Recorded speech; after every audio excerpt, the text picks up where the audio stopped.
Post policy എന്ന് പറയുന്നത് യഥാർത്ഥത്തിൽ സെക്ഷൻ 19 പറഞ്ഞിരിക്കുന്ന തൊഴിലുടമയുടെ ഉത്തരവാദിത്തങ്ങളിൽ പെടുന്ന ഒന്നാണ്.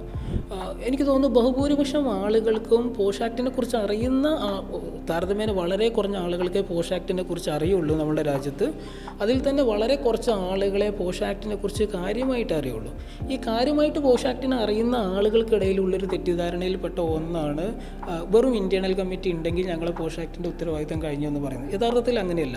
അത് കൂടാതെയുള്ള റെസ്പോൺസിബിലിറ്റികളിൽ പ്രധാനപ്പെട്ട ഒന്നാണ് 10-ലധികം തൊഴിലാളികളുടെ സ്ഥാപനങ്ങളിൽ സെക്ഷൽ ഹരാസ്മെൻറ്റുമായി ബന്ധപ്പെട്ട ഒരു പോളിസി ഉണ്ടാവുക എന്ന് പറയുന്നത്. ഇപ്പോൾ നിങ്ങൾ ഈ പറഞ്ഞ പോളിസി എന്ന് പറയുന്നത്, ഈ പോളിസിൻ്റെ പ്രധാനപ്പെട്ട പ്രത്യേകത എന്ന് പറയുന്നത് നിങ്ങളുടെ സ്ഥാപനത്തിൽ sexual harassment by order prohibit ചെയ്യാനുള്ളൊരു ഡോക്യുമെൻ്റ് ഇതാണ്. അപ്പോൾ നമുക്കറിയാലോ ഈ നിയമത്തിൻ്റെ യഥാർത്ഥ പേര് തൊഴിലിടങ്ങളിൽ സ്ത്രീകൾക്കെതിരായ ലൈംഗികാതിക്രമം തടയൽ നിരോധനം പരിഹാരമെന്ന്. അപ്പോൾ നിരോധനം നമ്മൾ എങ്ങനെയാണ് നടത്തുക, തൊഴിലിടങ്ങളിൽ എങ്ങനെയാണ് നമ്മൾ, വർക്ക് പ്ലേസിൽ എങ്ങനെയാണ് നമ്മൾ സെക്ഷൽ ഹരാസ്മെൻറ്റ് പ്രൊഹിബിറ്റ് ചെയ്യാം, അതൊരു പോളിസിയിലൂടെയാണ്. തൊഴിലാളികളെ റെഗുലേറ്റ് ചെയ്യുന്ന പോളിസിയിലൂടെയാണ്. അപ്പോൾ അങ്ങനെ പോളിസിയിലൂടെ റെഗുലേറ്റ് ചെയ്യാൻ ഈ പോളിസിക്ക് സാധിക്കുന്നു എന്നുള്ളതാണ് ഒന്ന്.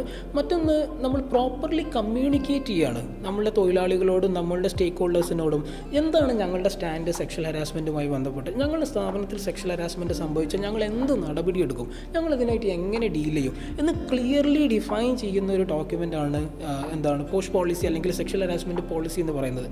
നിയമപ്രകാരം പോഷ് ആക്ടിൻ്റെ നിയമപ്രകാരം എല്ലാ സ്ഥാപനങ്ങളിലും 10-ലധികം തൊഴിലാളികളുടെ എല്ലാ സ്ഥാപനങ്ങളിലും ഒരു പോഷ് പോളിസി നിർബന്ധമാണ്. അതില്ലെങ്കിൽ യഥാർത്ഥത്തിൽ പെനാൽറ്റിയൊക്കെ കിട്ടും എന്നുള്ളതാണ് വസ്തുത. ഇതെങ്ങനെ അവർക്ക് യൂസ്ഫുൾ ആവുകയെന്ന് ചോദിച്ചാൽ, ഏതെങ്കിലും ഒരു തൊഴിലാളി പോളിസിക്കെതിരായിട്ട് എന്തെങ്കിലും തരത്തിലുള്ളൊരു സെക്ഷൽ ഹരാസ്മെൻറ്റ് പ്രവൃത്തി നടത്തിയാൽ ഏതർത്ഥത്തിൽ അയാൾക്കെതിരെ നടപടി എടുക്കണമെന്ന് കൃത്യമായിട്ട് ഇതിൽ കമ്മ്യൂണിക്കേറ്റ് ചെയ്തിട്ടുണ്ടാകും. അതിൻ്റെ അടിസ്ഥാനത്തിൽ നടപടി എടുക്കാമെന്നുള്ളതാണ് ഇത് നൽകുന്നൊരു ഓപ്പർച്യൂണിറ്റി. നമ്മുടെ സ്ഥാപനങ്ങളിൽ HR പോളിസി, ലീവ് പോളിസിയൊക്കെ ഉള്ള പോലെ സമാനമായ രീതിയിൽ നിർബന്ധമായിട്ടും പോഷ് ആക്ട് പറയുന്ന ഒരു പോളിസിയാണ് സെക്ഷൽ ഹരാസ്മെൻറ്റ് പോളിസി.